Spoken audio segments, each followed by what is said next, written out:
Good evening, dear ones. How are you tonight, or today, or this morning, or whenever you're watching?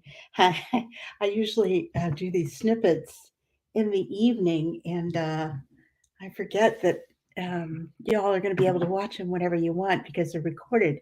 So, God bless you. I'm so glad you're here. And I think, today we have a very interesting snippet.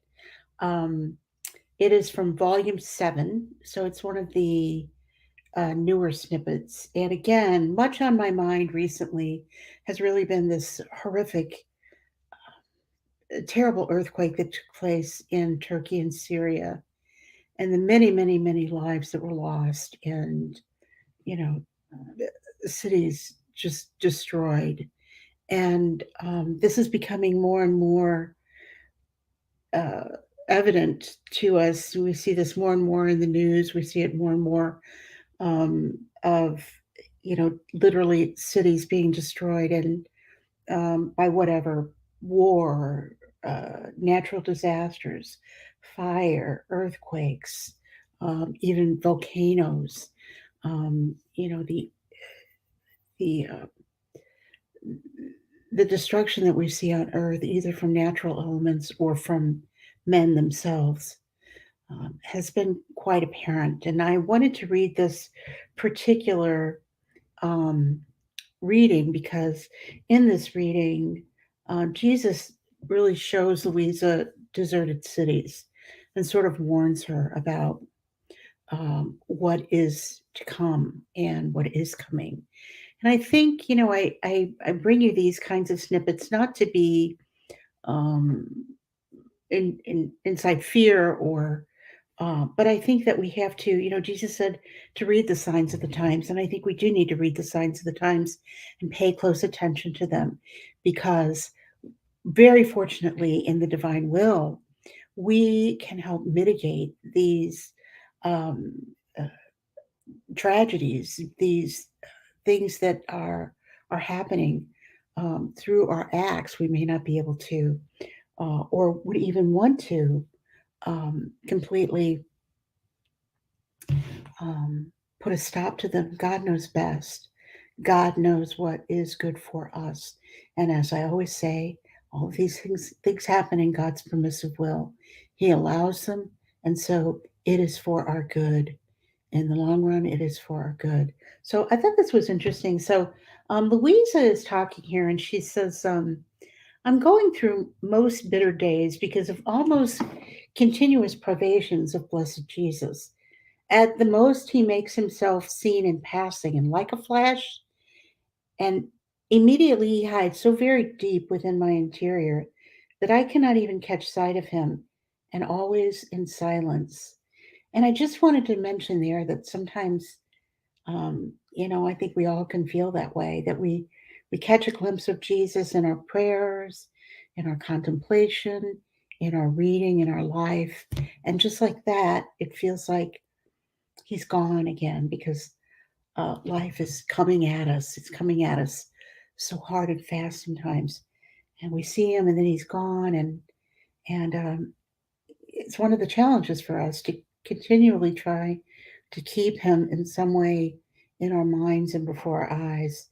She said, so when I saw him after much struggling, and he was all embittered and oppressed, I said to him, but tell me at least, what is it that makes you suffer so much? And he, unwilling, only to content me, told me, ah, my daughter, you do not know what must happen if I told you, you uh, would break my indignation, and I would not do what I have to do. This is why I keep silent. So calm yourself about the way I act with you in this period of time, but courage, it will be so very bitter for you. But do it as an athlete, as a generous one, always living, but as though dead in my will without even crying. Having said this, he hid deeper within my interior, leaving me as though petrified, without even being able to cry for his privation. Now, to obey, I write that even before the month of January, Until now, I do nothing but find myself outside of myself. It may also be a dream, but I seem to see places in desolation, cities deserted, entire streets with the houses closed, with no one walking along them, and dead people. My fright at seeing these things is such as to render me as though dazed, and I would like to imitate my good Jesus by remaining, I too, taciturn and silent. Why this I am unable to say, because my light Jesus does not tell me anything. I wrote this only to obey. Deo gratias. I think there is so much in this snippet that uh, tells us about the relationship between Louisa and Jesus. Because really, she's kind of complaining in the beginning. She's suffering when she says, these continuous privations of blessed Jesus. He's not coming to me. He's not coming to her. He's not speaking to her. He's kind of hiding from her. And she says, you know, he was hiding so deep inside her that she couldn't even see him, and he was always silent. And she said, "Well, tell me at least, what is it that is making you suffer so much?" And so he told her. He told her that what must happen. It's going to be um, very difficult and very sad and very ugly. And if I tell you too much, you're going to beg me not to do it. And I can't tell you no. So instead of coming forward with what's going to happen and letting you know what's going to happen, I have to just stay away. Um, it's it's sort of like uh, you know, if you know that somebody is going to ask you a favor and you really don't want to do it or can't do it, and you know what they're going to ask, maybe you just try to avoid them until the time passes or something passes and you've done what you have to do. And Jesus is kind of doing the same thing with Louisa. He's telling her, I, I, I couldn't, because if I told you, then you would be begging me not to let this happen. And I need to let this happen. This needs to happen. And so he explained to her, this is what is, uh, you know, there are dangerous, bad things that are going to happen. And if you knew, you would be very upset. So I don't want you to be upset. I want you to act like me. I want you to be calm and be silent and act with uh, me the way I'm acting with you, to be reserved. And uh, he said, do it as an athlete, as a generous one, always living, but as though dead in my will, without even crying, without acting like it even concerns me, without crying, without um, agonizing or weeping, because some of these things must happen. And so um, I think this is one of the reasons why this reading caught me so much, was that Jesus is telling Louisa, and he's telling us, because obviously Louisa was told to write this down, that yes, things are going to happen, and they're going to be, some of them are going to be difficult. They're going to be ugly. They're going to be distressing. But we need to um, understand that this is happening in God's permissive will, that this is something that um, the divine will feels needs to happen, and um, that we have to be so fused into the divine will that we are accepting it, um, and um, not questioning it, but always praying, always doing our acts in the divine will, always continuing to act, and do our acts, to do our daily, day by day by day by day acts, building on this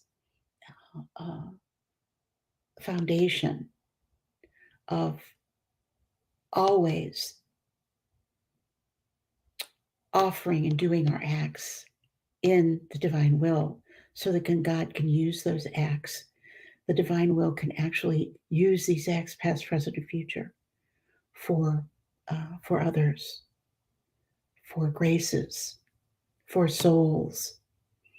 And we may not feel like anything's happening. We may not see that anything's happening, but that we build our faith day by day and ask God for the grace of more faith, more belief, so that we do understand, believe, and uh, accept that our acts are having an impact and God is using them because they are His acts. And He's using them as He sees fit. So I hope that the snippet was as helpful for you as it was for me. Because I know that as we watch these things and we see these things happen, and the sadness, the death, devastation, the death, the destruction, the desertion of these cities, the destruction of these cities, it can be very disheartening. And so we need to stay very, very close to Jesus, very, very close to the divine will in our acts, in our actions, so that we can remain steadfast in God's will, in God's purpose, and in God's plan, not questioning, not um, uh, doubting, but trusting in God, trusting in the plan, trusting in God's permissive will, trusting in His love. Because everything God is love. So everything He does out of love. And because our little teeny tiny pea brains can't always conceive of how this works together, it doesn't mean it's bad or it's wrong. It just means it's above our little pea brains. So please feel free. I hope that you will write to me, leave comments. I love hearing from you. So many wonderful comments. If there's something that you would like to explore, something that you'd like to know more about in the writings, or something that you'd like to go deeper into in the writings, please let me know because I do this for you. I do this for myself, but for you, because I believe that the Lord has asked me to do this. I know that many, many, many people are coming into the divine will and have questions. Some are new, some have been here for a while. And we're all learning, we're all growing together. And so, please, if you have questions or if you have something that you'd like to explore, I would love to hear from you. And I'm happy to uh, explore different topics. I know that someone had mentioned to me that they'd like to see something for children.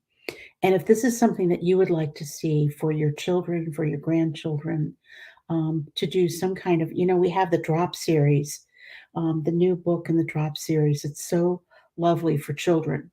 And it so explains the divine will so simply. And I know that I have people in my cenicles who have children who are explaining the divine will to their children, doing it in their homeschooling, teaching the children the prayers, teaching the children about Louisa and the divine will. And so, if you'd like to see something done for children, um, I would be happy to explore that and take a look at that and see if we can do something on the channel for children as well. So God bless you. Thank you. Excuse me for rambling on a little bit tonight, but this is the way I communicate with you. You write to me, I write back. But this is my kind of my forum to really communicate with you, my divine will community, and uh, Catholic community, Christian community. So God bless you. Tomorrow is a very special day. For some of you, it might be today. It is St. Valentine's Day. It's the day of love. And I just wish you all love. I wish you all God in your hearts. God is love. So we'll see you next time. God bless. Bye bye.